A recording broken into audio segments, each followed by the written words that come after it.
The following is a conversation with Michael Kearns.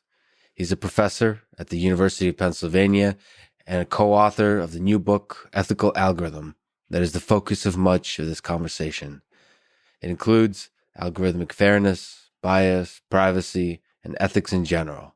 But that is just one of many fields that Michael is a world-class researcher in, some of which we touch on quickly, including learning theory, or the theoretical foundation of machine learning, game theory, quantitative finance, computational social science, and much more.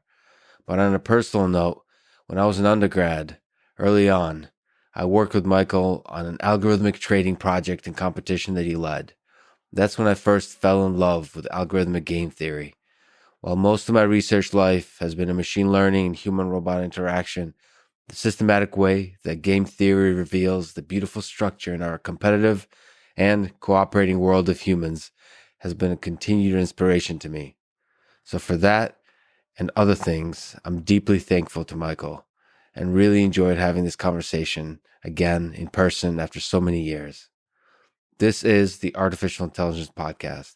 If you enjoy it, subscribe on YouTube, give it 5 stars on Apple Podcasts, support it on Patreon, or simply connect with me on Twitter at Lex Friedman, spelled Fridman. This episode is supported by an amazing podcast called Pessimist's Archive.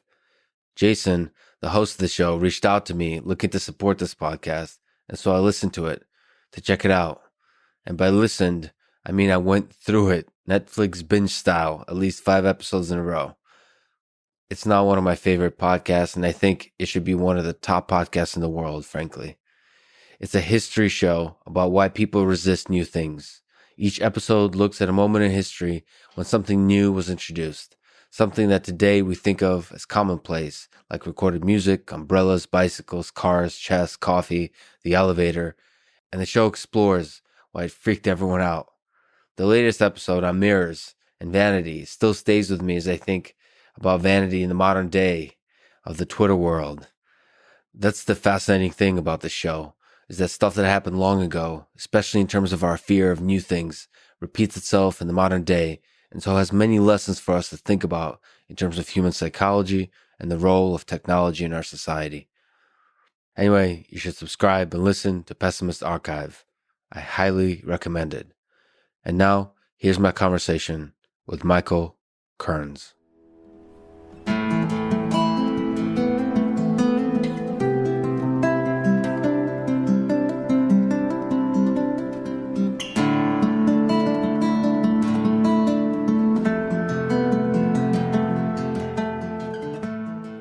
You mentioned reading Fear and Loathing in Las Vegas in high school and having a bit more of a literary mind.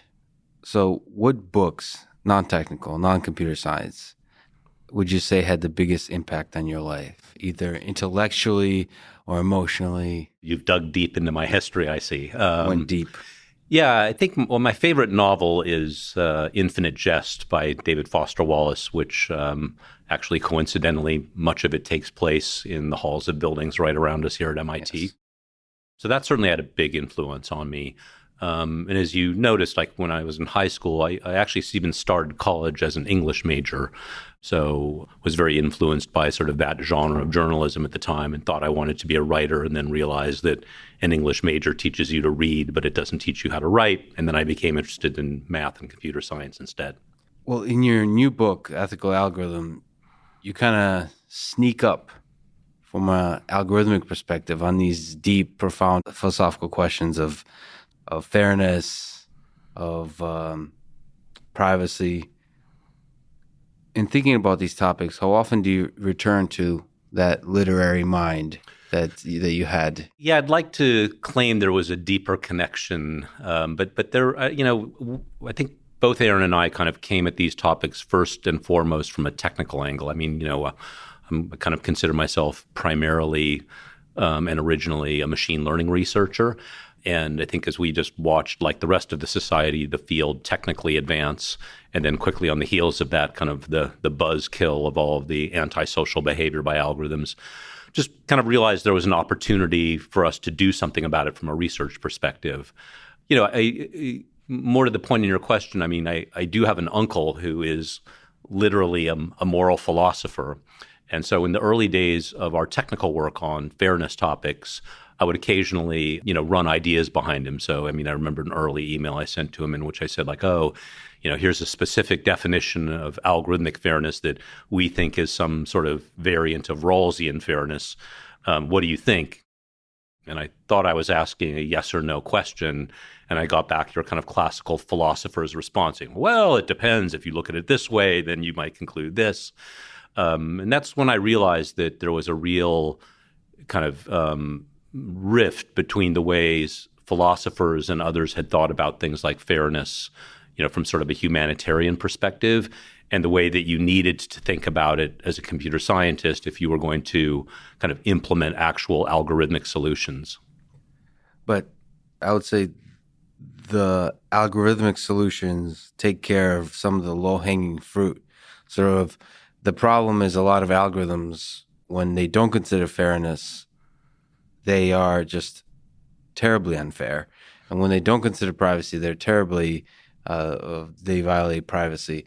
Sort of the algorithmic approach fixes big problems. But there's still, when you start pushing into the gray area, that's when you start getting into this philosophy of what it means to be fair, starting from Plato. What is justice kind of questions. Yeah, I think that's right. And I would even not go as far as you went to say that sort of the algorithmic work in these areas is solving like the biggest problems.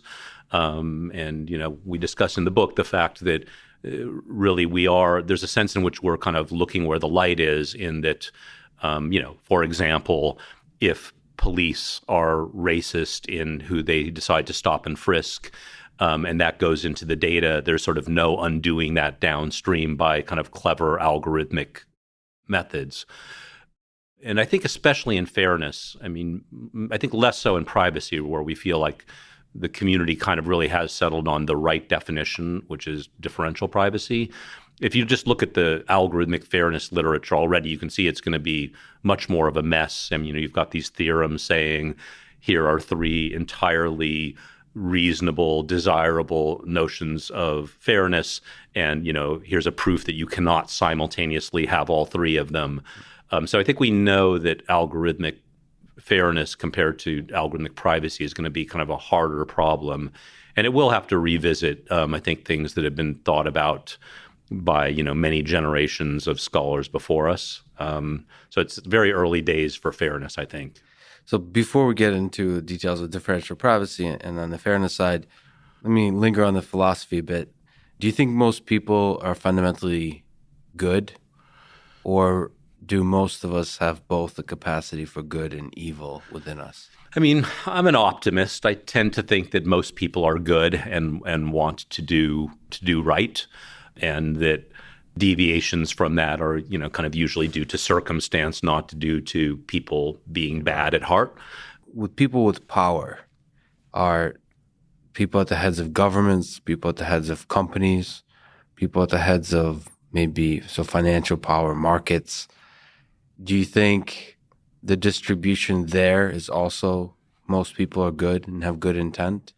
Yeah, I do. My statement wasn't qualified to people not in positions of power.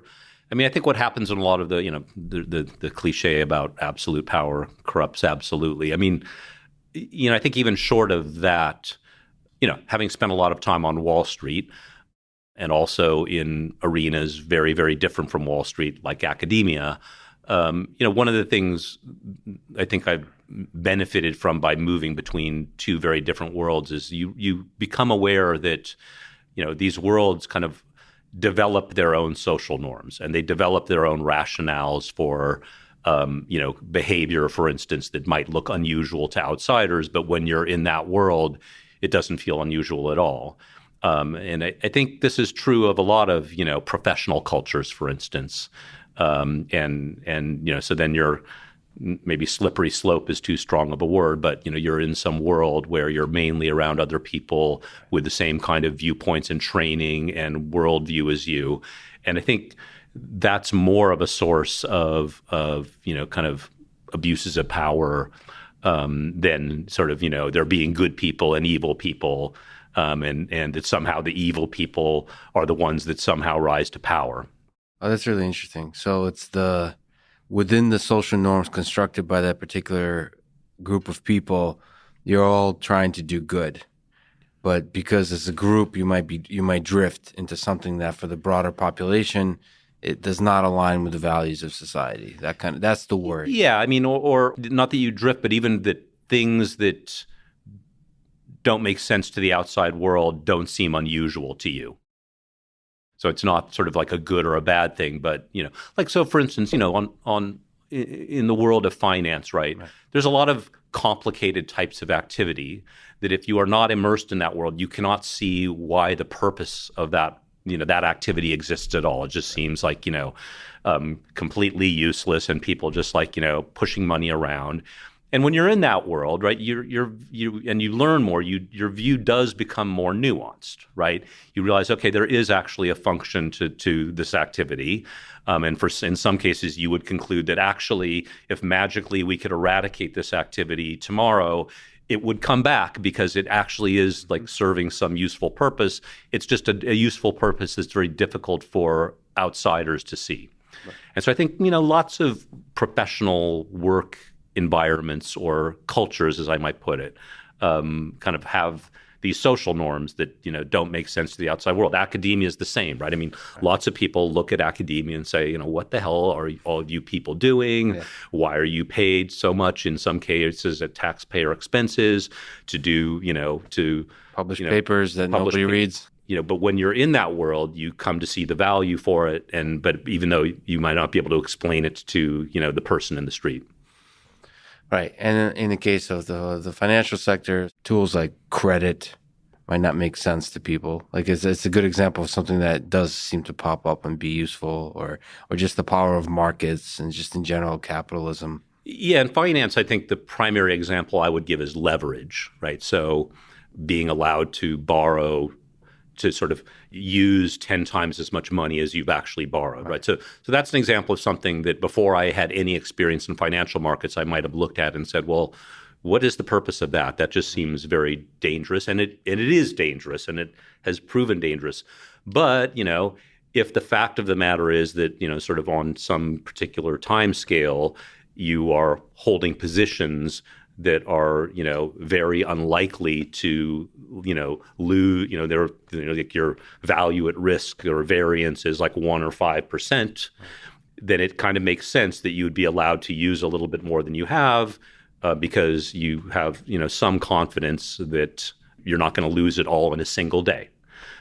Now, of course, when that happens, we've seen what happens, not too long ago. But the idea that it serves no useful economic purpose under any circumstances is definitely not true. We'll return to the other side of the coast, Silicon Valley, and the problems there as we talk about privacy, as we talk about fairness. At the high level, and I'll ask some sort of basic questions with a hope to get at the fundamental nature of reality. But from a very high level, what is an ethical algorithm? So I can say that an algorithm has a running time of using big O notation, n log n. I can say that a machine learning algorithm classify cat versus dog with 97% accuracy. Do you think there will one day be a way to measure sort of in the same compelling way as the big O notation of this algorithm is 97% ethical? First of all, let me riff for a second on your specific n log n example. So because early in the book, when we're just kind of trying to describe algorithms, period, we say like, okay, what's an example of an algorithm or an algorithmic problem? First of all, like it's sorting, right? You have a bunch of index cards with numbers on them and you want to sort them. And we describe, an algorithm that sweeps all the way through, finds the smallest number, puts it at the front, then sweeps through again, finds the second smallest number. So we make the point that this is an algorithm, and it's also a bad algorithm in the sense that, it's quadratic rather than n log n, which we know is kind of optimal for sorting. And we make the point that sort of like, so even within the confines of a very precisely specified problem, there there might be many, many different algorithms for the same problem with different properties. Like some might be faster in terms of running time, some might use less memory, some might have, better distributed implementations. And so the point is that already we're used to, in computer science, thinking about trade-offs between different types of quantities and resources, and there being, better and worse algorithms. And our book is about that part of algorithmic ethics that we know how to kind of put on that same kind of quantitative footing right now. So, just to say something that our book is not about, our book is not about kind of broad, fuzzy notions of fairness. It's about very specific notions of fairness. There's more than one of them. There are tensions between them, right? But if you pick one of them, you can do something akin to saying that this algorithm is 97% ethical. You can say, for instance, for this lending model, the false rejection rate on black people and white people is within 3%, right? So we might call that to a 97% ethical algorithm, and a 100% ethical algorithm would mean that difference is 0%. In that case, fairness is specified when two groups, however they're defined, are given to you. That's right. So and then you can sort of mathematically start describing the algorithm. But nevertheless, the part where the two groups are given to you, unlike running time, we don't in computer science talk about how fast an algorithm feels like when it runs. True. We measure it, and ethical starts getting into feelings. So, for example, an algorithm runs, if it runs in the background, it doesn't disturb the performance of my system, it'll feel nice. I'll be okay with it. But if it overloads the system, it'll feel unpleasant. So in that same way, ethics, there's a feeling of how socially acceptable it is. How does it represent the moral standards of our society today? So in that sense, and sorry to linger on that first high-level philosophical question, is do you have a sense we'll be able to measure how ethical an algorithm is? First of all, I certainly didn't mean to give the impression that you can kind of measure, memory, speed trade-offs, and that there's a complete, mapping from that onto kind of fairness, for instance, or ethics and accuracy, for example. In the type of fairness definitions that are largely the objects of study today and starting to be deployed, you as the user of the definitions, you need to make some hard decisions before you even get to the point of designing fair algorithms. One of them, for instance, is deciding who it is that you're worried about protecting, who you're worried about being harmed by, for instance, some notion of discrimination or unfairness. And then you need to also decide what constitutes harm. So, for instance, in a lending application, maybe you decide that falsely rejecting a creditworthy individual, sort of a false negative, is the real harm, and that false positives, i.e. people that are not creditworthy or are not going to repay your loan, that get a loan, you might think of them as lucky. And so that's not a harm, although it's not clear that if you don't have the means to repay a loan, that being given a loan is not also a harm. So the literature is sort of so far quite limited in that you sort of need to say, who do you want to protect and what would constitute harm to that group?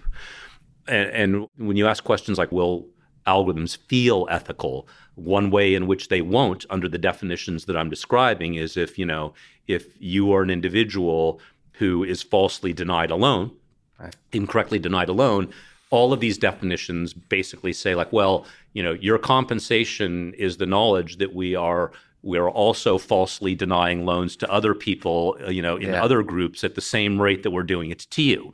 And so there is actually this interesting, even technical tension in the field right now between these sort of group notions of fairness and notions of fairness that might actually feel like real fairness to individuals, right? They might really feel like their particular interests are being protected or thought about by the algorithm rather than just, the groups that they happen to be members of.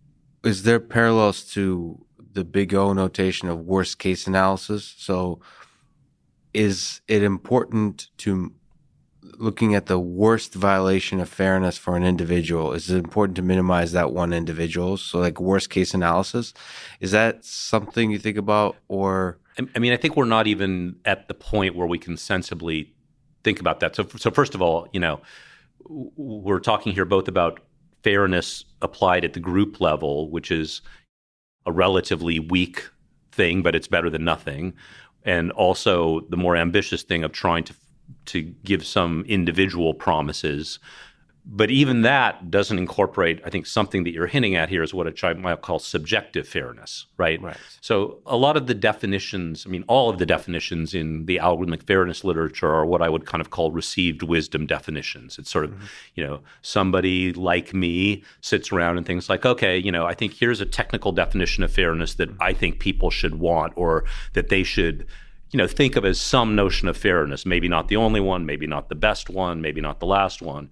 But we really actually don't know from a subjective standpoint, like what people really think is fair. There's, we just started doing a little bit of work in our group at actually doing kind of human subject experiments in which we, ask people about, we ask them questions about fairness, we survey them, we show them pairs of individuals in, let's say, a criminal recidivism prediction setting, and we ask them, do you think these two individuals should be treated the same as a matter of fairness? And to my knowledge, there's not a large literature in which ordinary people are asked about, they have sort of notions of their subjective fairness elicited from them.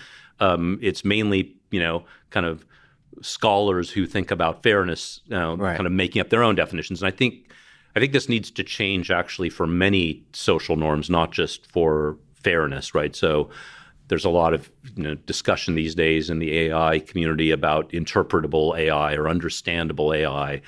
And as far as I can tell, everybody agrees that deep learning, or at least the outputs of deep learning, are not very understandable. And people might agree that sparse linear models with integer coefficients are more understandable. But nobody's really asked people. There's very little literature on, sort of showing people models and asking them, do they understand what the model is doing? And I think that in all of these topics, as these fields mature, we need to start doing more behavioral work. Yeah, which is, so one of my deep passions is psychology. And I always thought computer scientists will be the best future psychologists in a sense that data is, especially in this modern world, the data is a really powerful way to understand and study human behavior. And you've explored that with your game theory side of work as well. Yeah. I'd like to think that what you say is true about computer scientists and psychology. From my own limited wandering into human subject experiments, we have a great deal to learn. Not just computer science, but AI and machine learning more specifically, I kind of think of as imperialist research communities, in that, kind of like physicists in an earlier generation, computer scientists kind of don't think of any scientific topic as off limits to them. They will freely wander into areas that others have been thinking about for decades or longer. Yes. And, we usually tend to embarrass ourselves in those efforts for some amount of time. I think reinforcement learning is a good example, right? So a lot of the early work in reinforcement learning, I have complete sympathy for the control theorists that looked at this and said, okay, you are reinventing stuff that we've known since the 40s, right? Mm-hmm. But, in my view, eventually this sort of, computer scientists have made significant contributions to that field, even though we kind of embarrassed ourselves for the first decade.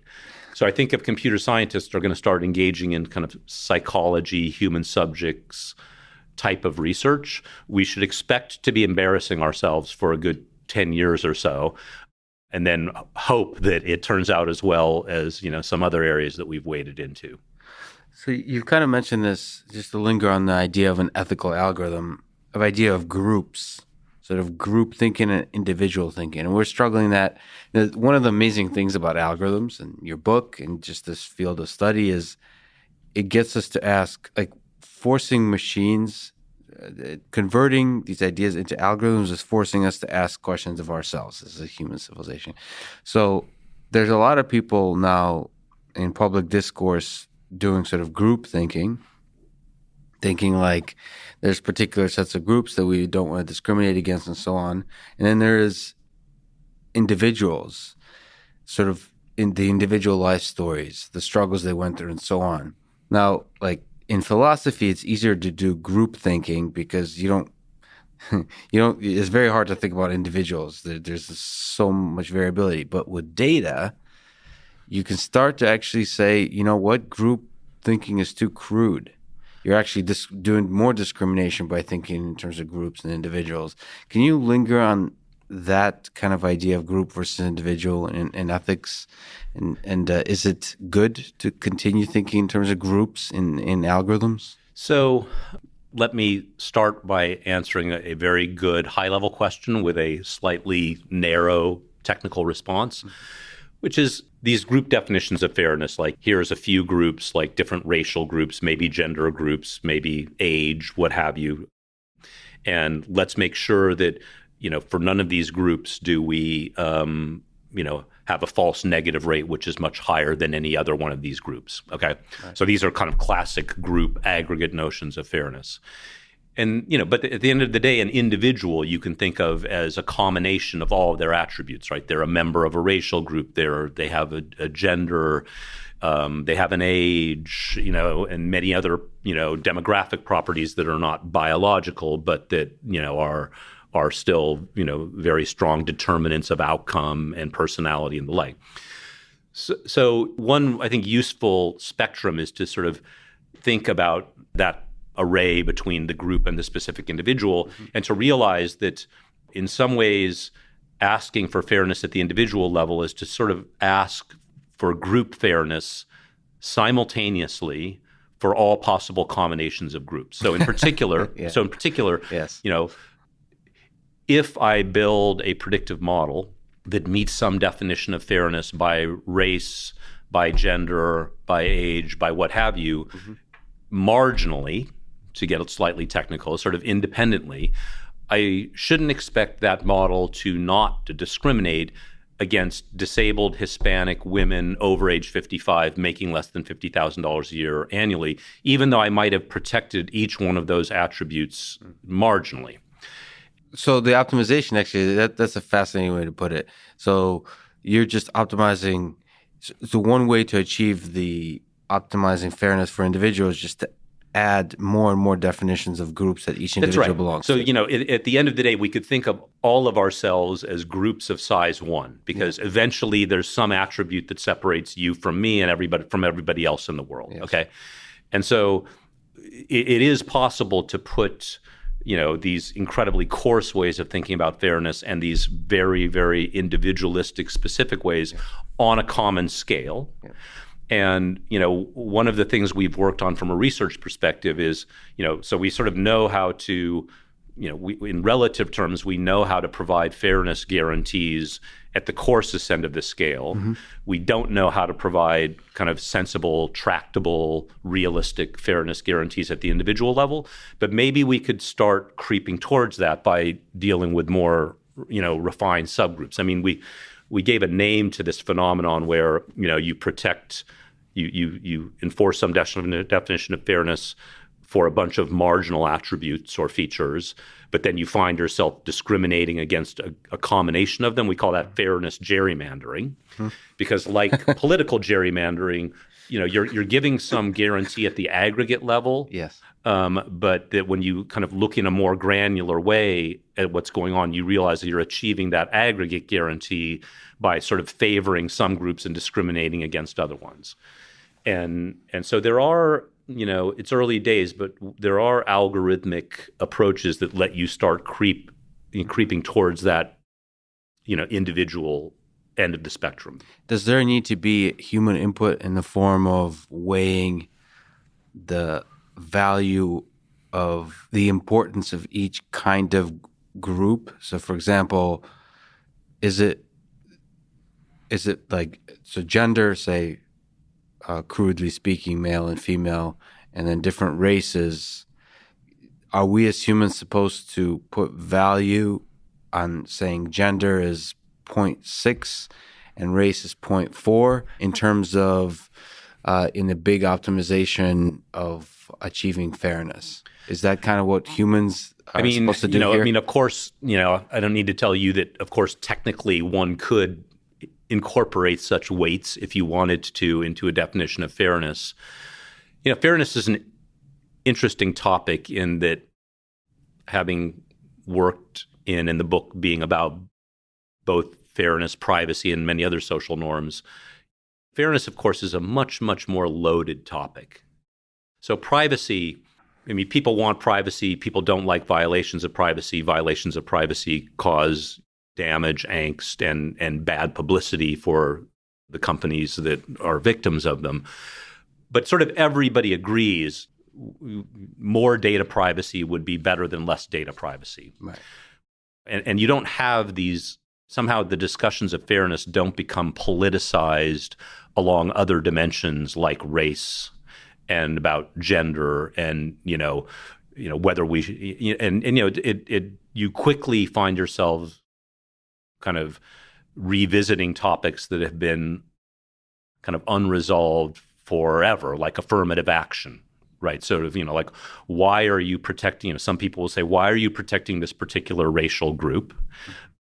And others will say, well, we need to do that as a matter of retribution. Other people will say it's a matter of economic opportunity. And I don't know which of, whether any of these are the right answers, but fairness is sort of special in that as soon as you start talking about it, you inevitably have to participate in debates about fair to whom, at what expense to who else. I mean, even in criminal justice, right, where people talk about fairness in criminal sentencing or predicting failures to appear or making parole decisions or the like, they'll point out that, well, these definitions of fairness are all about fairness for the criminals, and what about fairness for the victims, right? So when I basically say something like, well, the false incarceration rate for Black people and white people needs to be roughly the same, there's no mention of potential victims of criminals in such a fairness definition. And that's the realm of public discourse. I should actually recommend, I just listened to people listening, Intelligence Square's Debates U.S. edition just had a debate. They have this structure where you have old Oxford style or whatever they're called, debates. It was 2 versus 2, and they talked about affirmative action. And it was incredibly interesting that it's still, there's really good points on every side of this issue, which is fascinating to listen to. Yeah, I agree. And so it's interesting to be a researcher trying to do, for the most part, technical algorithmic work. Yeah. But Aaron and I both quickly learned you cannot do that and then go out and talk about it and expect people to take it seriously if you're unwilling to engage in these broader debates. Yes. That are entirely extra algorithmic, right? They're not about algorithms and making algorithms better. They're sort of, as you said, sort of like, what should society be protecting in the first place?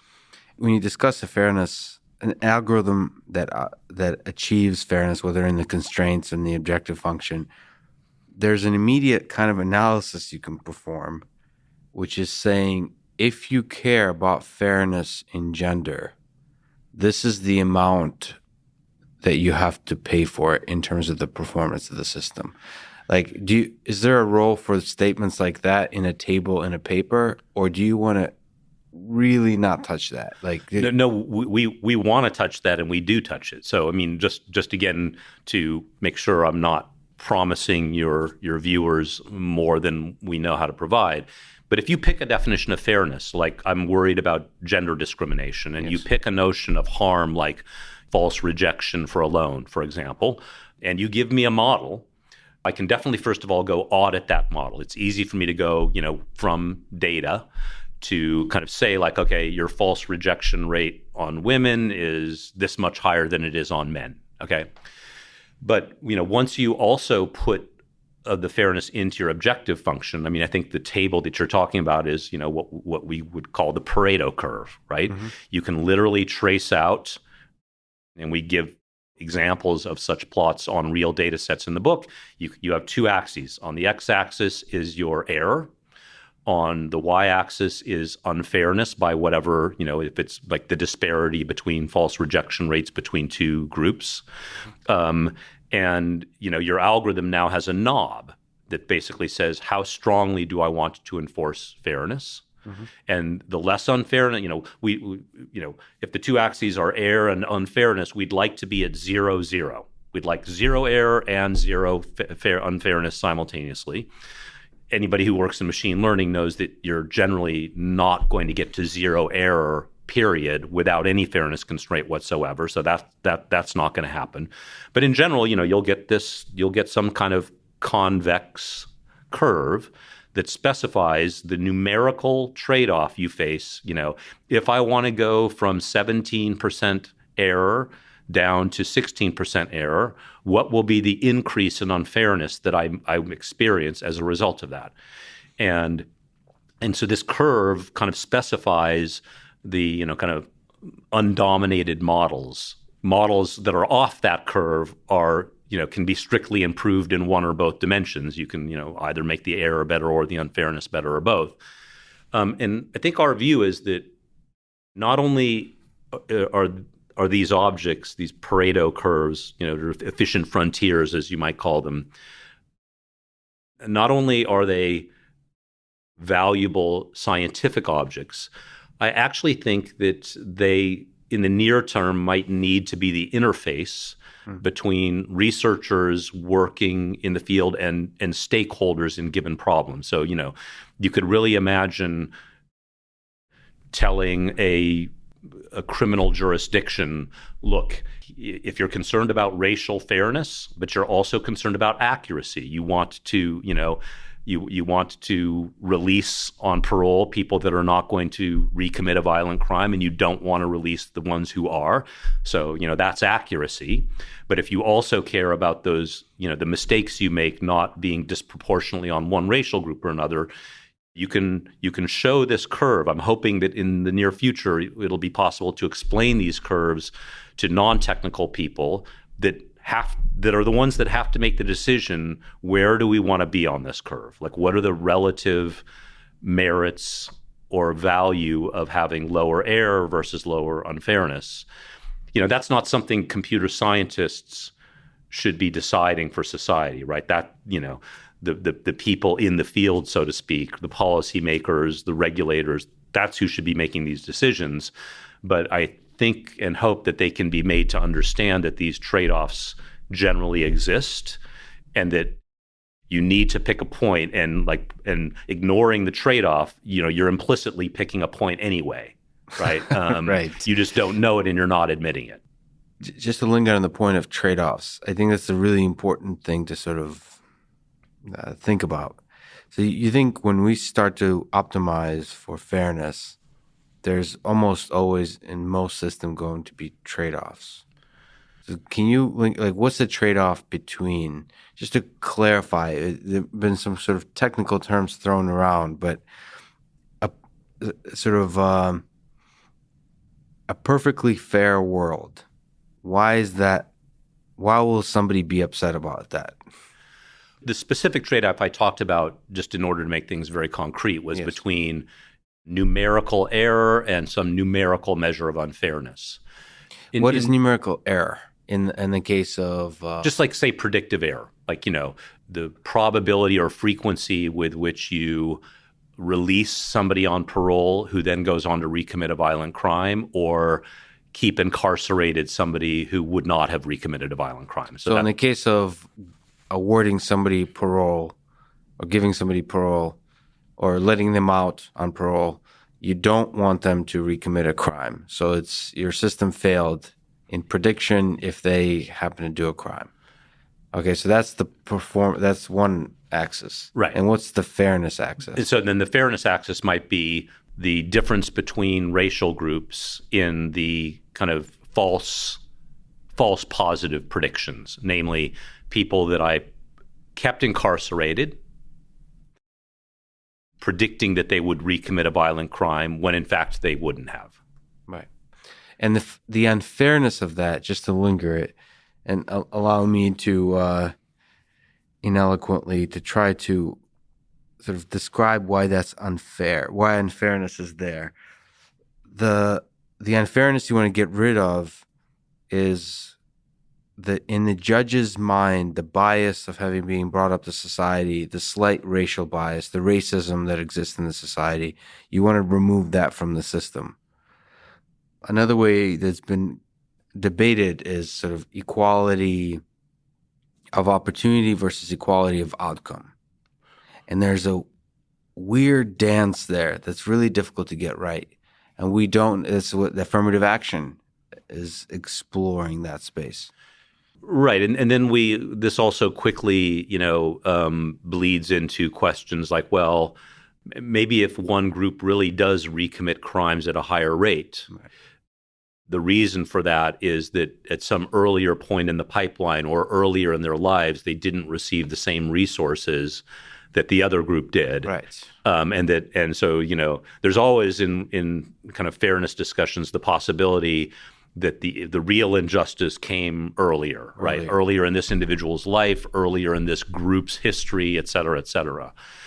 And so a lot of the fairness discussion is almost, the goal is for it to be a corrective mechanism to account for the injustice earlier in life. By some definitions of fairness or some theories of fairness, yeah. Others would say, like, look, it's not to correct that injustice. It's just to kind of level the playing field right now and not falsely incarcerate more people of one group than another group. But I mean, do you think it might be helpful just to demystify a little bit about the many ways in which bias or unfairness can come into algorithms, especially in the machine learning era, right? And I think many of your viewers have probably heard these examples before, but let's say I'm building a face recognition system, right? And so I'm kind of gathering lots of images of faces and trying to train the system to recognize new faces of those individuals from training on a training set of those faces of individuals. And it shouldn't surprise anybody, or certainly not anybody in the field of machine learning, if my training data set was primarily white males, mm-hmm, and I'm training the model to maximize the overall accuracy on my training data set, that the model can reduce its error most by getting things right on the white males that constitute the majority of the data set, even if that means that on other groups they will be less accurate. Mm-hmm. Okay? Now, there's a bunch of ways you could think about addressing this. One is to deliberately put into the objective of the algorithm not to optimize the error at the expense of this discrimination, and then you're kind of back in the land of these kind of two-dimensional numerical trade-offs. A valid counter argument is to say, like, well, no, you don't have to. There's no, the notion of the tension between error and accuracy here is a false one. Mm-hmm. You could instead just go out and get much more data on these other groups that are in the minority and, equalize your data set. Or you could train a separate model on those subgroups and, have multiple models. The point I think we try to make in the book is that those things have cost too, right? Going out and gathering more data on groups that are relatively rare compared to your plurality or more majority group, that it may not cost you in the accuracy of the model, but it's going to cost the company developing this model more money to develop that, and it also costs more money to build separate predictive models and to implement and deploy them. So even if you can find a way to avoid the tension between error and accuracy in training a model, you might push the cost somewhere else, like money, like development time, research time, and the like. They're fundamentally difficult philosophical questions in fairness. And we live in a very divisive political climate, outrage culture. There is alt-right folks on 4chan, trolls. There is social justice warriors on Twitter. There is very divisive, outraged folks on all sides of every kind of system. How do we as engineers build ethical algorithms in such divisive culture? Do you think they could be disjoint? The human has to inject your values, and then you can optimize over those values. But in our times when you start actually applying these systems, things get a little bit challenging for the public discourse. How do you think we can proceed?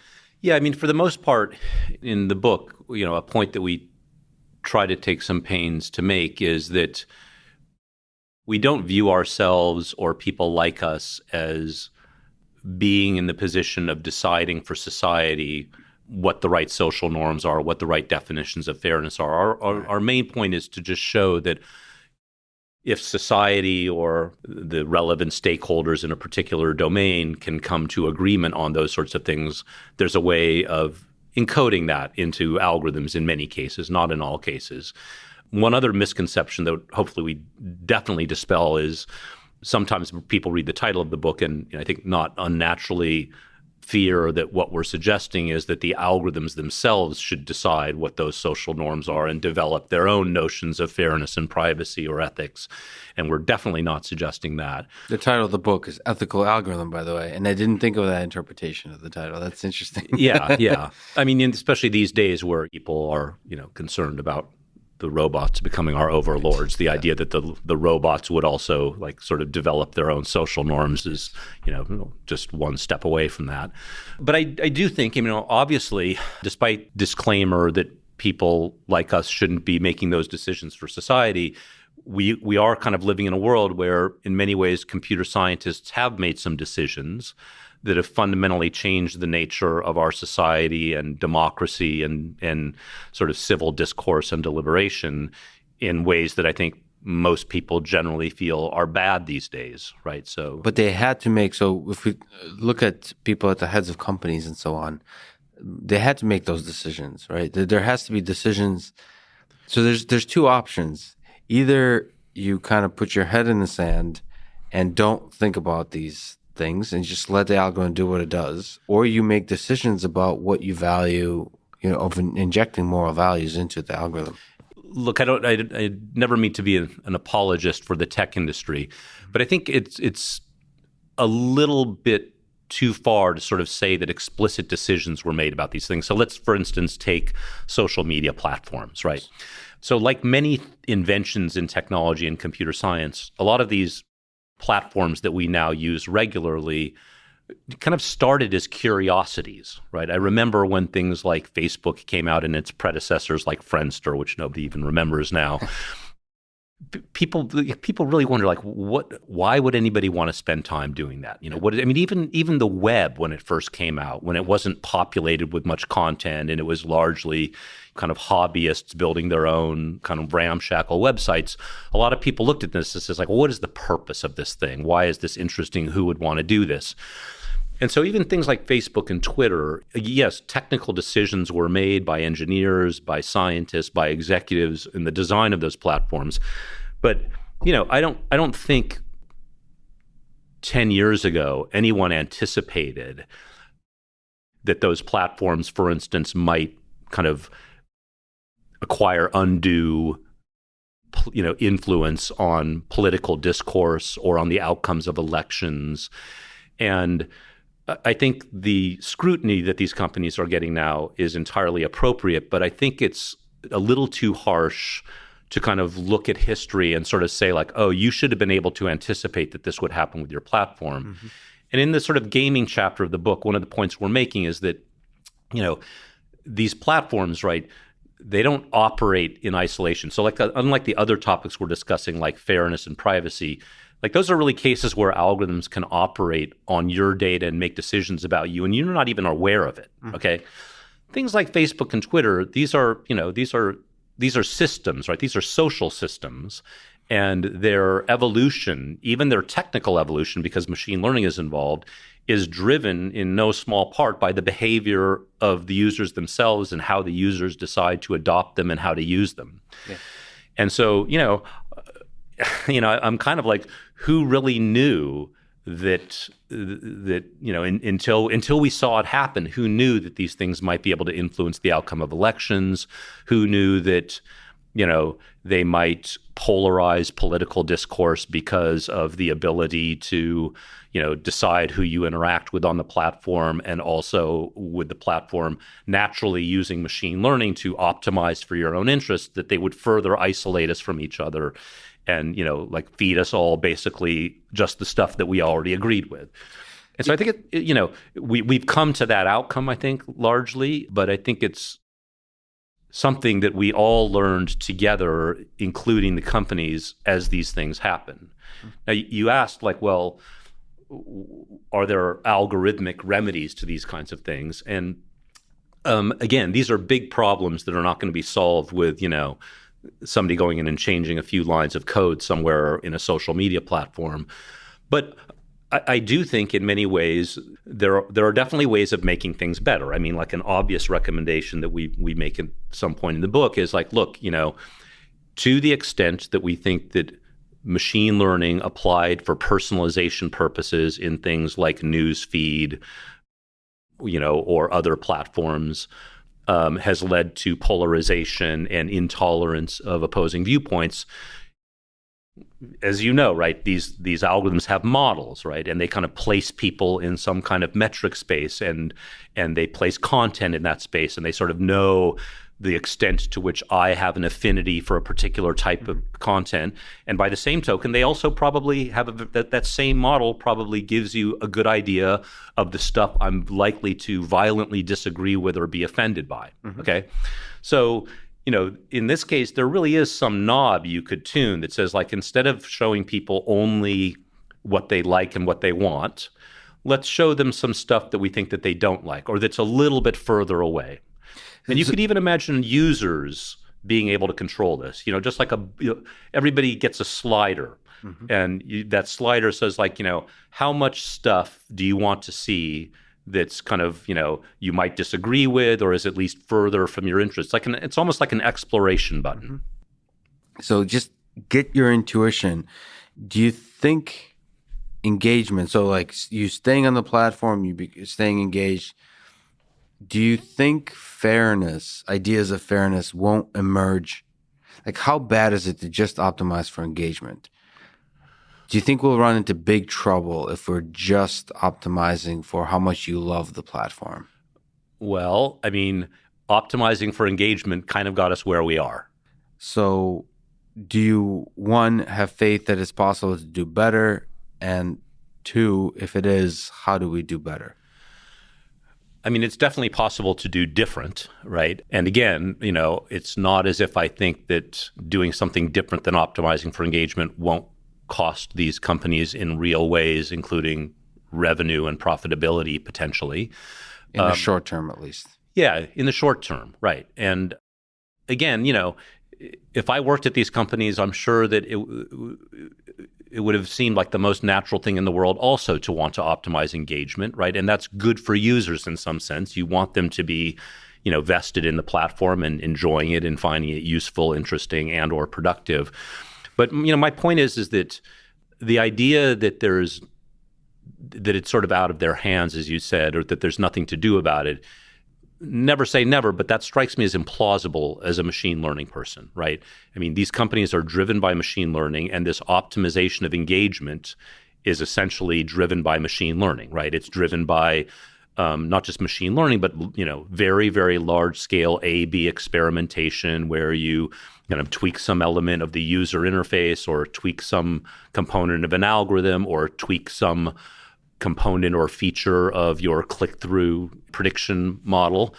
And my point is that anytime you know how to optimize for something, almost by definition, that solution tells you how not to optimize for it or to do something different. Engagement can be measured. So sort of optimizing for sort of minimizing divisiveness or maximizing intellectual growth over the lifetime of a human being are very difficult to measure. That's right. So I'm not claiming that doing something different will immediately make it apparent that this is a good thing for society. And in particular, I think one way of thinking about where we are on some of these social media platforms is that, it kind of feels a bit like we're in a bad equilibrium, right? Mm-hmm. That these systems are helping us all kind of optimize something myopically and selfishly for ourselves. And of course, from an individual standpoint, at any given moment, like why would I want to see things in my news feed that I found irrelevant, offensive, or the like? Okay, but maybe by all of us, having these platforms myopically optimized in our interests, we have reached a collective outcome as a society that we're unhappy with in different ways. Let's say with respect to things like, political discourse and tolerance of opposing viewpoints. And if Mark Zuckerberg gave you a call and said, I'm thinking of taking a sabbatical, could you run Facebook for me for 6 months? What would you, how? I think no thanks would be my first response, but there are many aspects of being the head of the entire company that are kind of entirely exogenous to many of the things that we're discussing here. Yes. And so I don't really think I would need to be CEO of Facebook to kind of implement the more limited set of solutions that I might imagine. But I think one concrete thing they could do is they could experiment with letting people who chose to see more stuff in their news feed that is not entirely kind of chosen to optimize for their particular interests, beliefs, etc. So the kind of thing is, so I could speak to YouTube, but I think Facebook probably does something similar, is they're quite effective at automatically finding what sorts of groups you belong to, not based on race or gender or so on, but based on the kind of stuff you enjoy watching, in the case of YouTube. Sort of, it's a difficult thing for Facebook or YouTube to then say, well, you know what, we're going to show you something from a very different cluster, even though we believe algorithmically you're unlikely to enjoy that thing. Sort of, that's a weird jump to make. There has to be a human, like, at the very top of that system that says, well, that will be long-term healthy for you. That's more than an algorithmic decision. Or that same person could say that'll be long-term healthy for the platform. For the platform. Or for the platform's influence on society outside of the platform, right? And, it's easy for me to sit here and say these things. Yes. But conceptually, I do not think that these are kind of totally, or they shouldn't be kind of completely alien ideas, right? That, you could try things like this, and it wouldn't be, we wouldn't have to invent entirely new science to do it, because if we're all already embedded in some metric space and there's a notion of distance between you and me and every piece of content, then, we know exactly, the same model that tells, that dictates how to make me really happy also tells how to make me as unhappy as possible as well. Right. The focus in your book and algorithmic fairness research today in general is on machine learning, like we said, is data. And just even the entire AI field right now is captivated with machine learning, with deep learning. Do you think ideas in symbolic AI or totally other kinds of approaches are interesting, useful in the space, have some promising ideas in terms of fairness? I haven't thought about that question specifically in the context of fairness. I definitely would agree with that statement in the large, right? I mean, I am, one of many machine learning researchers who do believe that the great successes that have been shown in machine learning recently are great successes, but they're on a pretty narrow set of tasks. I mean, yes. I don't think we're kind of notably closer to general artificial intelligence now than we were when I started my career. I mean, there's been progress. And I do think that we are kind of, as a community, maybe looking a bit where the light is, but the light is shining pretty bright there right now, and we're finding a lot of stuff. So I don't want to argue with the progress that's been made in areas like deep learning, for example. This touches another sort of related thing that you mentioned and that people might misinterpret from the title of your book, Ethical Algorithm. Is it possible for the algorithm to automate some of those decisions? Sort of higher level decisions of what kind of... what should be fair? What should be fair? The more you know about a field, the more aware you are of its limitations.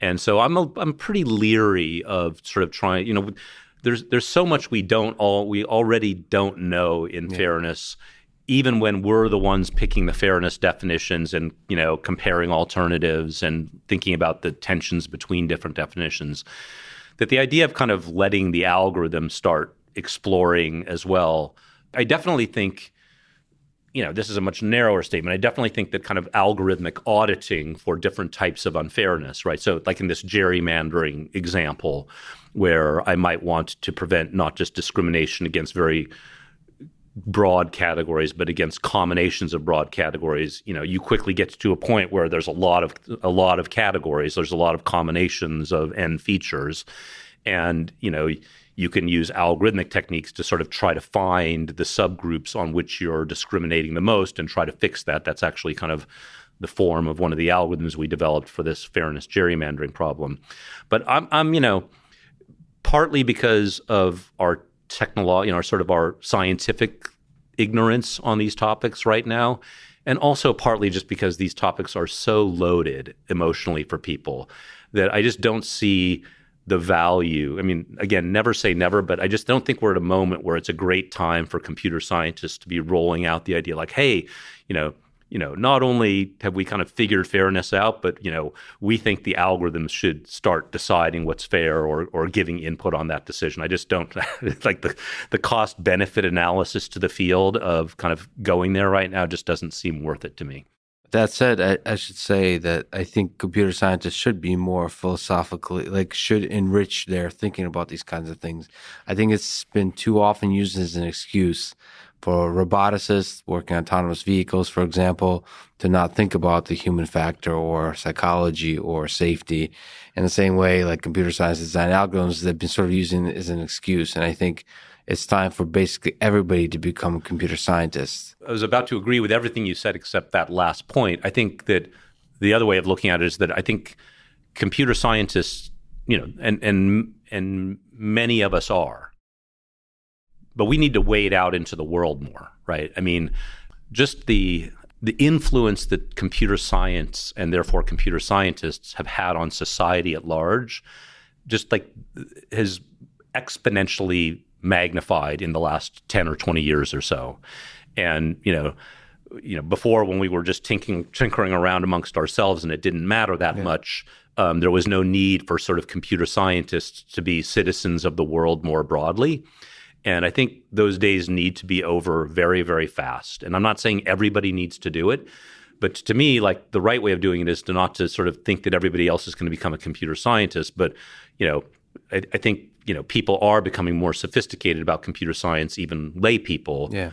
I think one of the reasons we decided to write this book is we thought 10 years ago, I wouldn't have tried this just because I just didn't think that sort of people's awareness of algorithms and machine learning, the general population would have been high. And I mean, you would have had to first, write one of the many books kind of just explicating that topic to a lay audience first. Mm-hmm. Now I think we're at the point where lots of people without any technical training at all know enough about algorithms and machine learning that you can start getting to these nuances of things like ethical algorithms. Mm-hmm. I think we agree that there needs to be much more mixing, but I think a lot of the onus of that mixing needs to be on the computer science community. Yeah, so just to linger on the disagreement, because I do disagree with you on the point that I think if you're a biologist, if you're a chemist, if you're an MBA business person, all of those things you can, if you learn to program, and not only program, if you learn to do machine learning, if you learn to do data science, you immediately become much more powerful in the kinds of things you can do. And therefore, literature, library sciences, so you were speaking, I think it holds true what you're saying for the next few years, but long term, if you're interested, to me, if you're interested in philosophy, you should learn to program, because then you can scrape data and study what people are thinking about on Twitter, and then start making philosophical conclusions about the meaning of life, right? I just feel like the access to data, the digitization of whatever problem you're trying to solve, it fundamentally changes what it means to be a computer scientist. To me, a computer scientist in 20, 30 years will go back to being Donald Knuth style theoretical computer science, and everybody would be doing basically exploring the kinds of ideas that you're exploring in your book. It won't be a computer science major. Yeah. I mean, I don't think I disagree in that, but I think that trend of more and more people and more disciplines adopting ideas from computer science, learning how to code, I think that trend seems firmly underway. I mean, like an interesting digressive question along these lines is maybe in 50 years, there won't be computer science departments anymore, because the field will just sort of be ambient in all of the different disciplines. And, people will look back and, having a computer science department will look like having an electricity department or something. It's like, everybody uses this. It's just out there.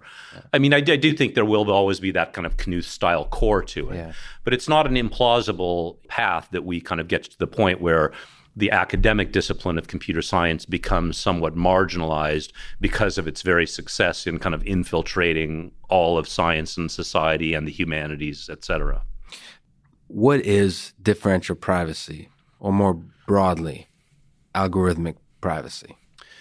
Algorithmic privacy more broadly is just the study or the notion of privacy definitions or norms being encoded inside of algorithms. And so, I think we count among this body of work just, the literature and practice of things like data anonymization, which we kind of at the beginning of our discussion of privacy say like, okay, this is sort of a notion of algorithmic privacy. It kind of tells you, something to go do with data. But our view is that it's, and I think this is now, quite widespread, that it's, despite the fact that those notions of anonymization, kind of redacting and coarsening are the most widely adopted technical solutions for data privacy, they are like deeply, fundamentally flawed. And so, to your first question, what is differential privacy? Differential privacy seems to be a much, much better notion of privacy that kind of avoids a lot of the weaknesses of anonymization notions while still letting us do useful stuff with data. What's anonymization of data? So by anonymization, I'm kind of referring to techniques like I have a database. The rows of that database are, let's say, individual people's medical records. Okay. And I want to let people use that data. Maybe I want to let researchers access that data to build predictive models for some disease, but I'm worried that will leak, sensitive information about specific people's medical records. So anonymization broadly refers to the set of techniques where I say like, okay, I'm first going to I'm going to delete the column with people's names. I'm going to not put so that would be like a redaction, right? I'm just redacting that information. I am going to take ages, and I'm not going to say your exact age. I'm going to say whether you're, 0 to 10, 10 to 20, 20 to 30. I might put the first 3 digits of your zip code, but not the last 2, et cetera, et cetera. And so the idea is that through some series of operations like this on the data, I anonymize it. Another term of art that's used is removing personally identifiable information. And, this is basically the most common way of providing data privacy, but that's in a way that still lets people access some variant form of the data. So at a slightly broader picture, as you talk about, what does anonymization mean when you have multiple databases, like with a Netflix prize, when you can start combining stuff together? So this is exactly the problem with these notions, right? Is that notions of anonymization, removing personally identifiable information, the kind of fundamental conceptual flaw is that These definitions kind of pretend as if the data set in question is the only data set that exists in the world or that ever will exist in the future. And of course, things like the Netflix Prize and many, many other examples since the Netflix Prize, I think that was one of the earliest ones, though, you can re-identify people that were anonymized in the data set by taking that anonymized data set and combining it with other allegedly anonymized data sets and maybe publicly available information about you. And for people who don't know, the Netflix Prize was what was being publicly released as data. So the names from those rows were removed, but what was released is the preference or the ratings of what movies you like and you don't like.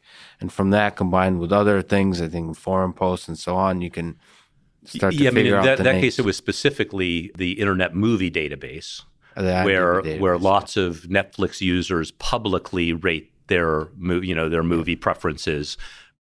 And so the anonymized data in Netflix, it's just this phenomenon, I think, that we've all come to realize in the last decade or so, is that just knowing a few apparently irrelevant, innocuous things about you can often act as a fingerprint. Like if I know, what rating you gave to these 10 movies and the date on which you entered these movies, this is almost like a fingerprint for you in the sea of all Netflix users. Yeah. There was just another paper on this in Science or Nature about a month ago that, kind of 18 attributes. I mean, my favorite example of this was actually a paper from several years ago now, where it was shown that just from your likes on Facebook, just from the things on which you clicked on the thumbs up button on the platform, not using any information, demographic information, nothing about who your friends are, just knowing the content that you had liked was enough to, in the aggregate, accurately predict things like sexual orientation, drug and alcohol use, whether you were the child of divorced parents. So we live in this era where even the apparently irrelevant data that we offer about ourselves on public platforms and forums, often unbeknownst to us, more or less acts as a signature or, fingerprint. And that if you can kind of, do a join between that kind of data and allegedly anonymized data, you have real trouble. So is there hope for any kind of privacy in a world where a few likes can identify you? So there is differential privacy, right? So what is differential privacy? So differential privacy basically is a kind of alternate, much stronger notion of privacy than these anonymization ideas. And it's a technical definition, but like the spirit of it is we compare two alternate worlds. Okay, so let's suppose I'm a researcher and I want to do, there's a database of medical records and one of them is yours. Mm-hmm. And I want to use that database of medical records to build a predictive model for some disease. So based on people's symptoms and test results and the like, I want to, build a model predicting the probability that people have disease. So, this is the type of scientific research that we would like to be allowed to continue. Mm-hmm. And in differential privacy, you ask a very particular counterfactual question. We basically compare two alternatives. One is when I build this model on the database of medical records, including your medical record. And the other one is where I do the same exercise with the same database with just your medical record removed. So basically, it's two databases, one with N records in it and one with N-1 records in it. The N-1 records are the same, and the only one that's missing in the second case is your medical record.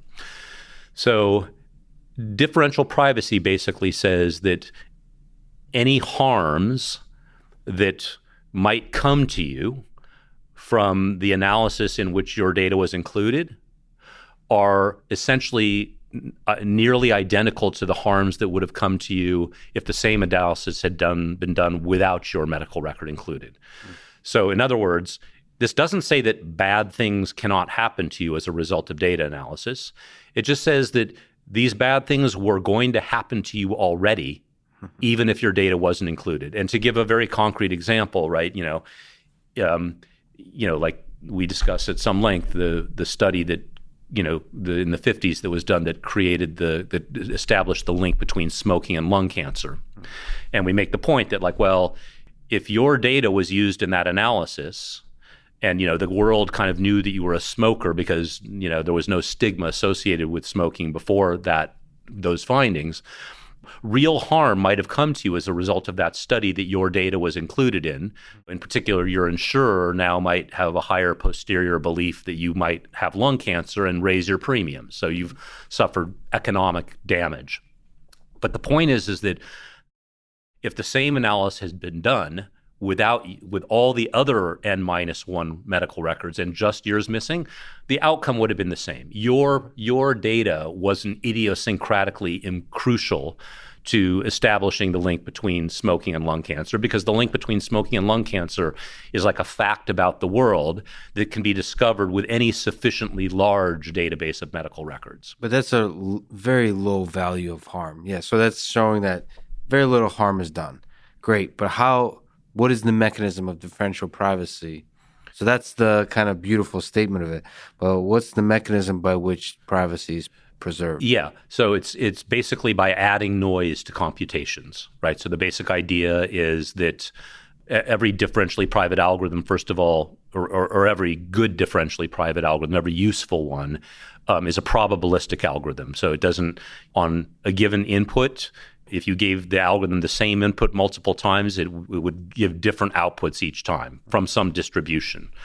And the way you achieve differential privacy algorithmically is by kind of carefully and tastefully adding noise to a computation in the right places. And, to give a very concrete example, if I want to compute the average of a set of numbers, right, the non-private way of doing that is to take those numbers and average them and release like a numerically precise value for the average, okay? In differential privacy, you wouldn't do that. You would first compute that average to numerical precisions, and then you'd add some noise to it, right? You'd add some kind of zero mean, Gaussian or exponential noise to it, so that the actual value you output, right, is not the exact mean, but it'll be close to the mean.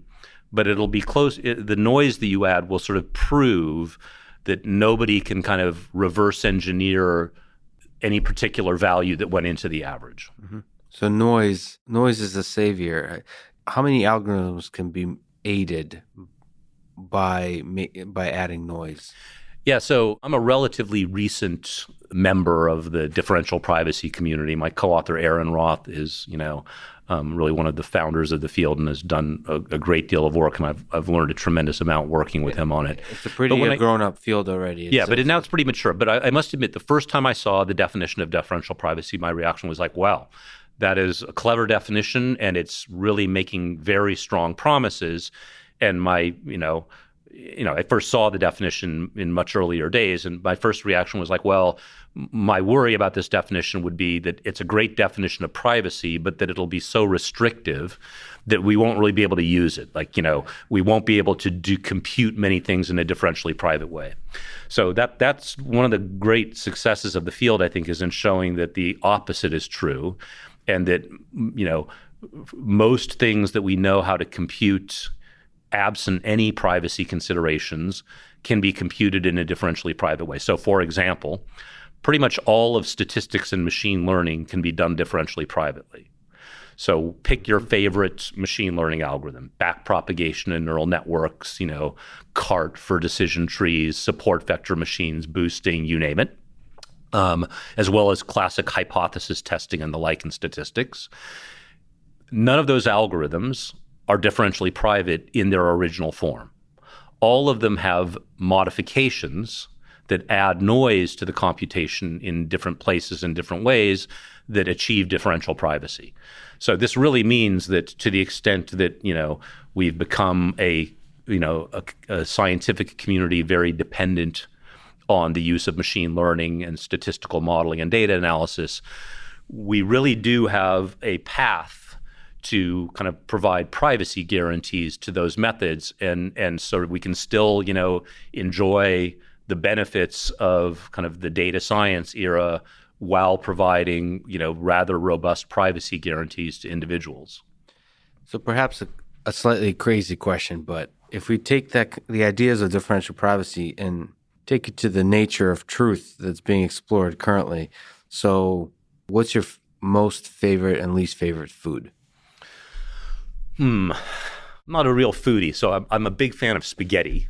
Spaghetti? Yeah. And what do you really don't like? I really don't like cauliflower. Wow, I love cauliflower. Okay. But is one way to protect your preference for spaghetti by having an information campaign, bloggers and so on, of bots saying that you like cauliflower? So like the same kind of noise ideas. I mean, if you think of in our politics today, there's this idea of Russia hacking our elections. What's meant there, I believe, is bots spreading different kinds of information. Is that a kind of privacy, or is that too much of a stretch? No, it's not a stretch. I've not seen those ideas. That is not a technique that, to my knowledge, will provide differential privacy.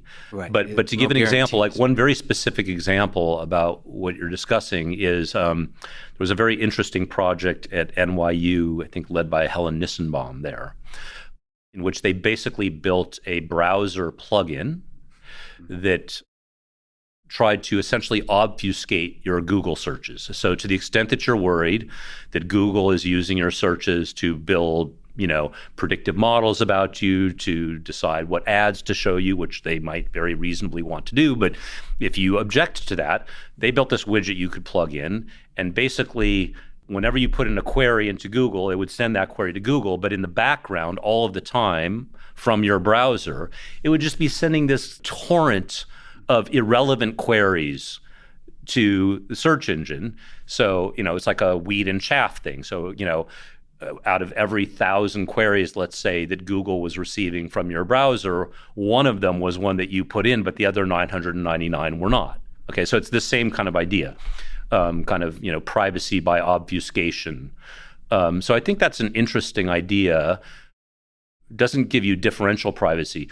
It's also, I was actually talking to somebody at one of the large tech companies recently about the fact that, just this kind of thing, that there are some times when the response to my data needs to be very specific to my data, right? Like I type mountain biking into Google. I want results on mountain biking, and I really want Google to know that I typed in mountain biking. I don't want noise added to that. And so I think there's sort of maybe even interesting technical questions around notions of privacy that are appropriate where, it's not that my data is part of some aggregate like medical records and that we're trying to discover important correlations and facts about the world at large, but rather, there's a service that I really want to, pay attention to my specific data, yet I still want some kind of privacy guarantee. And I think these kind of obfuscation ideas are sort of one way of getting at that, but maybe there are others as well. So where do you think we'll land in this algorithm-driven society in terms of privacy? So sort of China, like Kai-Fu Lee describes, it's collecting a lot of data on its citizens, but in the best form, it's actually able to provide a lot of sort of protect human rights and provide a lot of amazing services. And in its worst forms, it can violate those human rights and limit services. So where do you think we'll land on? So algorithms are powerful when they use data. So as a society, do you think we will give over more data? Is it possible to protect the privacy of that data? So I'm optimistic about the possibility of, balancing the desire for individual privacy and individual control of privacy with kind of societally and commercially beneficial uses of data. Not unrelated to differential privacy are suggestions that say, like, well, individuals should have control of their data. They should be able to limit the uses of that data. They should even, there's fledgling discussions going on in research circles about allowing people selective use of their data and being compensated for it. And then you get to sort of very interesting economic questions like pricing, right? And one interesting idea is that maybe differential privacy would also be a conceptual framework in which you could talk about the relative value of different people's data. Like, to demystify this a little bit, if I'm trying to build a predictive model for some rare disease, and I'm going to use machine learning to do it, it's easy to get negative examples because the disease is rare, right? But I really want to have lots of people with the disease in my data set, okay? So somehow those people's data with respect to this application is much more valuable to me than just like the background population. And so maybe they should be compensated more for it. And so, I think these are kind of very, very fledgling conceptual questions that maybe we'll have kind of technical thought on them sometime in the coming years. But I do think we'll, to kind of get more directly answer your question, I think I'm optimistic at this point from what I've seen that we will land at some, better compromise than we're at right now, where again, privacy guarantees are few, far between, and weak, and users have very, very little control. And I'm optimistic that we'll land in something that, provides better privacy overall and more individual control of data and privacy. But, I think to get there, it's, again, just like fairness, it's not going to be enough to propose algorithmic solutions. There's going to have to be a whole kind of regulatory legal process that prods companies and other parties to kind of adopt solutions. And I think you've mentioned the word control a lot. And I think giving people control, that's something that people don't quite have in a lot of these algorithms. And that's a really interesting idea of giving them control. Some of that is actually literally an interface design question, sort of just enabling, because I think it's good for everybody to give users control. It's almost not a trade-off, except that you have to hire people that are good at interface design. Yeah. I mean, the other thing that has to be said, right, is that, it's a cliche, but, we, as the users of many systems, platforms, and apps, we are the product. We are not the customer. The customer are advertisers, and our data is the product. Okay. So it's one thing to kind of suggest more individual control of data and privacy and uses, but this, if this happens in sufficient degree, it will upend the entire economic model that has supported the internet to date. Mm-hmm. And so some other economic model will have to be, we'll have to replace it. So the idea of markets you mentioned, by exposing the economic model to the people, they will then become a market. They could be participants in it. Participants in it. And this is not a weird idea, right? Because there are markets for data already. It's just that consumers are not participants in them. There's there's sort of, publishers and content providers on one side that have inventory, and then they're advertisers on the others. And, Google and Facebook are running, their pretty much their entire revenue stream is by running two-sided markets between those parties, right? And so it's not a crazy idea that there would be like a three-sided market, or that, that on one side of the market or the other, we would have proxies representing our interests. It's not, it's not a crazy idea, but it's not a crazy technical idea, but it would have pretty extreme economic consequences. Speaking of markets, a lot of fascinating aspects of this world arise not from individual humans, but from the interaction of human beings. You've done a lot of work in game theory. First, can you say, what is game theory and how does it help us model and study humans? Game theory, of course, let us give credit where it's due.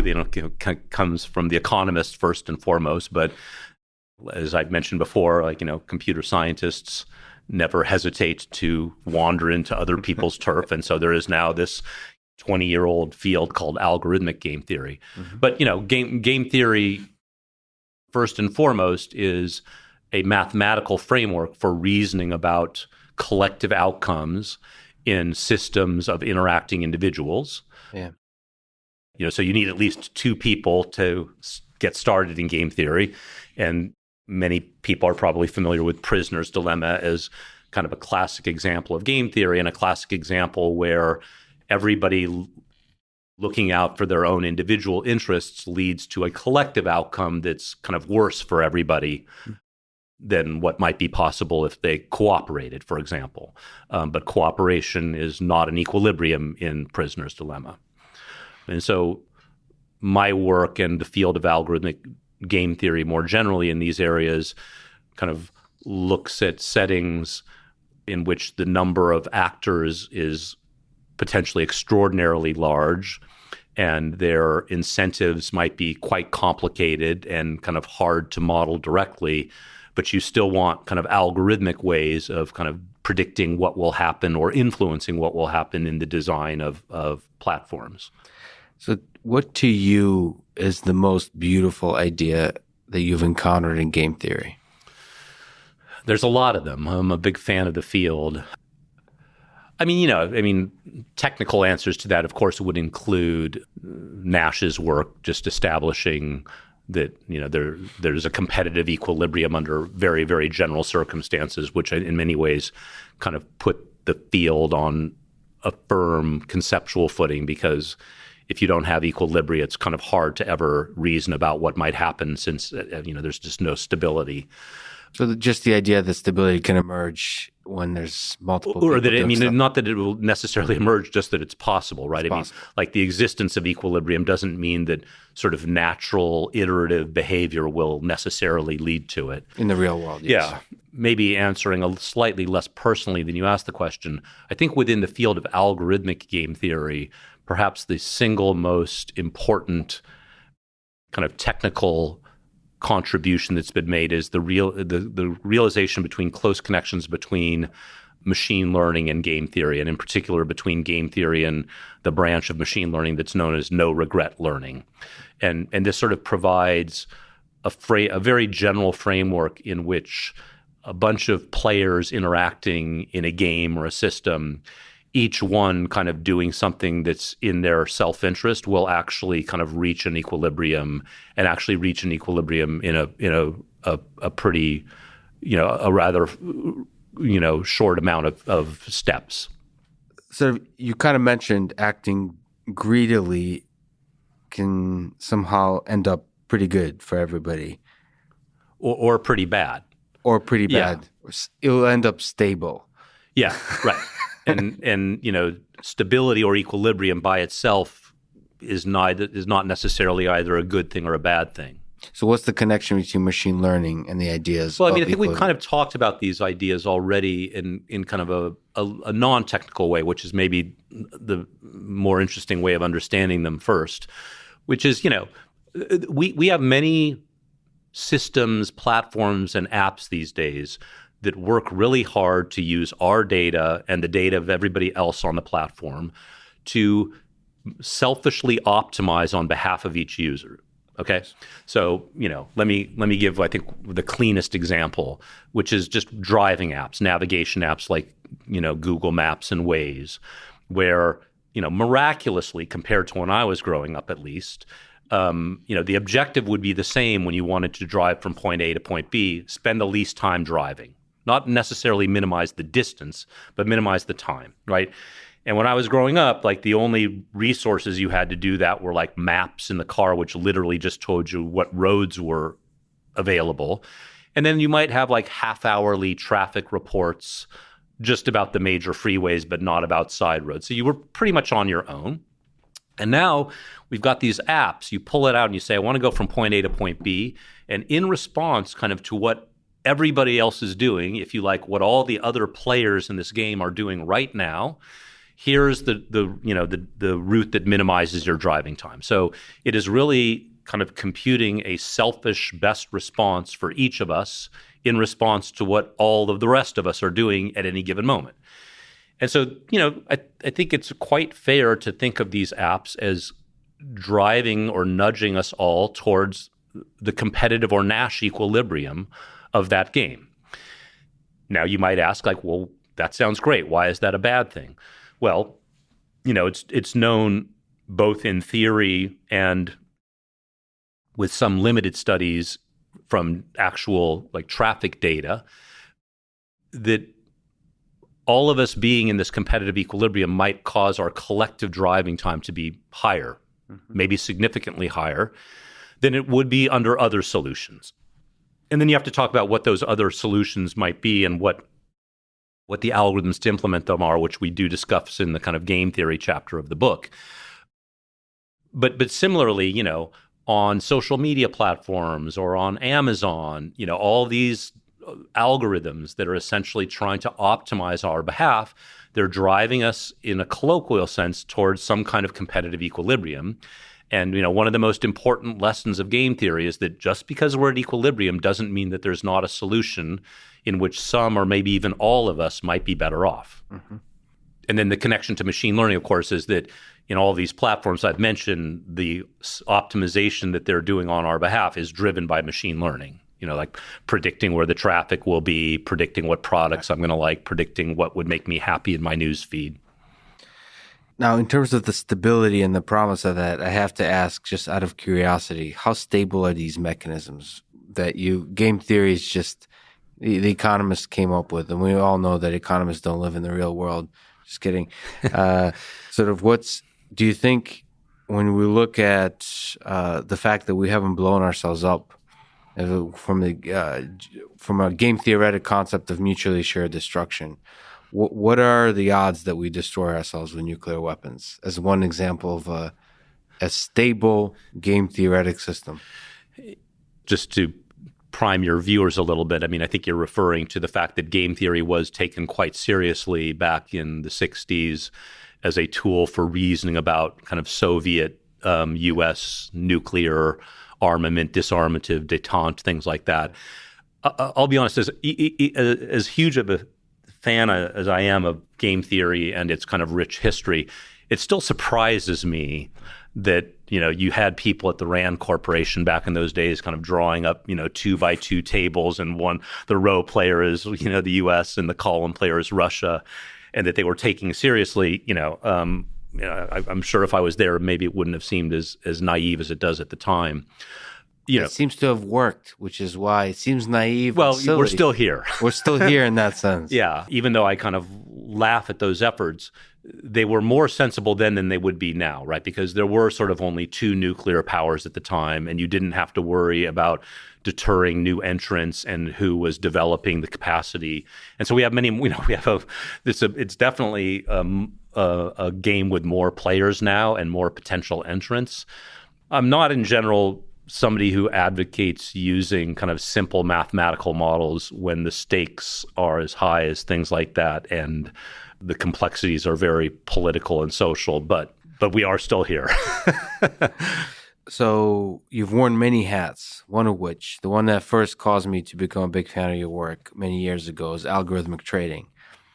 So I have to just ask a question about this because you have so much fascinating work there. In the 21st century, what role do you think algorithms have in the space of trading, investment, in the financial sector? Yeah, it's a good question. In the time I've spent on Wall Street and in finance, I've seen a clear progression, and I think it's a progression that kind of models the use of algorithms and automation more generally in society, which is, the things that kind of get taken over by the algos first are sort of the things that computers are obviously better at than people, right?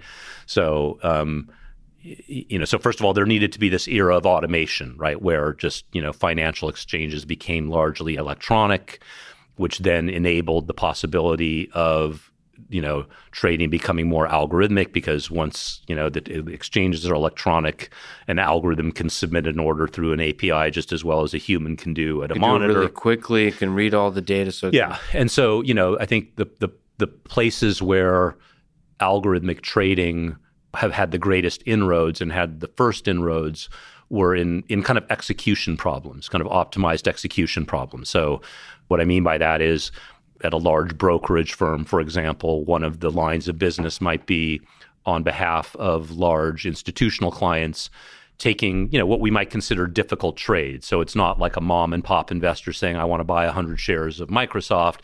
It's a large hedge fund saying, I want to buy a very, very large stake in Apple, and I want to do it over the span of a day.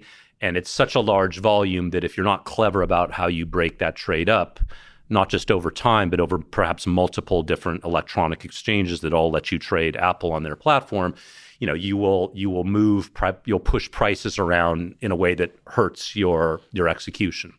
So, this is the kind of, this is an optimization problem. This is a control problem, right? And so machines are better. We know how to design algorithms, that are better at that kind of thing than a person is going to be able to do, because we can take volumes of historical and real-time data to kind of optimize the schedule with which we trade. And, similarly, high-frequency trading, which is closely related but not the same as optimized execution, where you're just trying to spot very, very temporary mispricings between exchanges or within an asset itself, or just predict directional movement of a stock because of the kind of very, very low level granular buying and selling data in the exchange.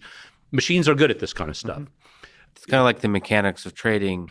What about can machines do long-term sort of prediction? Yeah. So I think we are in an era where, clearly there have been some very successful quant hedge funds that are, in what we would traditionally call, still in the stat arb regime. What's that? Stat arb referring to statistical arbitrage, but for the purposes of this conversation, what it really means is making directional predictions in asset price movement or returns. Your prediction about that directional movement is good for, you have a view that it's valid for some period of time between a few seconds and a few days. And that's the amount of time that you're going to kind of get into the position, hold it, and then hopefully be right about the directional movement and, buy low and sell high, as the cliche goes. So that is a, kind of a sweet spot, I think, for quant trading and investing right now, and has been for some time. When you really get to kind of more Warren Buffett style time scales, right? Like, my cartoon of Warren Buffett is that, Warren Buffett sits and thinks what the long-term value of Apple really should be. Mm-hmm. And he doesn't even look at what Apple's doing today. Yeah. He just decides, I think that this is what its long-term value is, and it's far from that right now. And so I'm going to buy some Apple, or, short some Apple, and I'm going to sit on that for 10 or 20 years. Okay. So when you're at that kind of time scale, or even more than just a few days, all kinds of other sources of risk and information, so now you're talking about holding things through recessions and economic cycles. Yeah. Wars can break out. So there you have to understand politics, human nature at a level. Yeah, and you need to just be able to ingest many, many more sources of data that are on wildly different time scales, right? So if I'm an HFT, I'm a high frequency trader, like my main source of data is just the data from the exchanges themselves about the activity in the exchanges, right? And maybe I need to pay, I need to keep an eye on the news, right? Because, that can cause sudden, the CEO gets caught in a scandal, or gets run over by a bus or something that can cause very sudden changes. But I don't need to understand economic cycles. I don't need to understand recessions. I don't need to worry about the political situation or war breaking out in this part of the world, because all I need to know is, as long as that's not going to happen in the next 500 milliseconds, then my model's good. When you get to these longer time scales, you really have to worry about that kind of stuff. And people in the machine learning community are starting to think about this. We jointly sponsored a workshop at Penn with the Federal Reserve Bank of Philadelphia a little more than a year ago on, I think the title was something like Machine Learning for Macroeconomic Prediction. Macroeconomic referring specifically to these longer time scales. And it was an interesting conference, but it left me with greater confidence that we have a long way to go to, And so I think that people that, in the grand scheme of things, if somebody asked me like, well, whose job on Wall Street is safe from the bots? I think people that are at that longer, the time scale and have that appetite for all the risks involved in long-term investing, and that really need kind of not just algorithms that can optimize from data, but they need views on stuff. They need views on the political landscape, economic cycles, and the like. And I think they're pretty safe for a while, as far as I can tell. So Warren Buffett's job is I'm not seeing a robo Warren Buffett anytime soon. Should give him comfort. Last question: if you could go back to, if there's a day in your life you could relive because it made you truly happy, maybe in your outside family. Otherwise, what day would it be? What can you look back? You remember just being profoundly transformed in some way or blissful?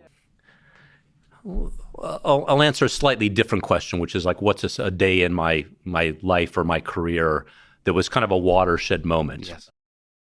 I went straight from undergrad to doctoral studies, and that's not at all atypical. And I'm also from an academic family. Like my dad was a professor, my uncle on his side is a professor. Both my grandfathers were professors. All kinds of majors too, philosophy. I saw. Yeah, they're kind of all over the map. Yeah. Yeah. And I was a grad student here just up the river at Harvard, and came to study with Les Valiant, which was a wonderful experience. But I remember my first year of graduate school, I was generally pretty unhappy. And I was unhappy because, at Berkeley as an undergraduate, I studied a lot of math and computer science, but it was a huge school, first of all. And I took a lot of other courses. As we discussed, I started as an English major and took history courses and art history classes and had friends, that did all kinds of different things. And, Harvard's a much smaller institution than Berkeley, and its computer science department, especially at that time, was a much smaller place than it is now. And I suddenly just felt very, like I'd gone from this very big world to this highly specialized world. And now all of the classes I was taking were computer science classes, and I was only in classes with math and computer science people. And so I was, I thought often in that first year of grad school about whether I really wanted to stick with it or not. And, I thought like, I could, stop with a master's. I could go back to the Bay Area and to California. And, this was in one of the early periods where there was, like you could definitely get a relatively good paying job at one of the tech companies back, that were the big tech companies back then. And so I distinctly remember like kind of a late spring day when I was kind of, sitting in Boston Common and kind of really just kind of chewing over what I wanted to do with my life. And then I realized like, okay, and I think this is where my academic background helped me a great deal. I sort of realized, you're not having a great time right now. This feels really narrowing, but that you're here for research eventually and to do something original and to try to, carve out a career where you kind of, choose what you want to think about, and have a great deal of independence. And so, at that point, I really didn't have any real research experience yet. I mean, it was trying to think about some problems with very little success. But I knew that like I hadn't really tried to do the thing that I knew I'd come to do. And so I thought, I'm gonna stick through it for the summer, and and that was very formative because I went from kind of contemplating quitting to, a year later, it being very clear to me I was going to finish because I still had a ways to go, but I'd kind of started doing research. It was going well. It was really interesting. And it was sort of a complete transformation. And it's just that transition that I think every doctoral student makes at some point, which is to sort of go from being like a student of what's been done before to doing, your own thing and figuring out what makes you interested and what your strengths and weaknesses are as a researcher. And once, I kind of made that decision on that particular day at that particular moment in Boston Common, I'm glad I made that decision. And also just accepting the painful nature of that journey. Yeah, exactly. And in that moment said, I'm gonna stick it out. Yeah, I'm gonna stick around for a while. Well, Michael, I've looked up to your work for a long time. It's really an honor to talk to you. Thank you so much for doing it. It's great to get back in touch with you too and see how great you're doing as well. So thanks a lot. Appreciate it. Michael.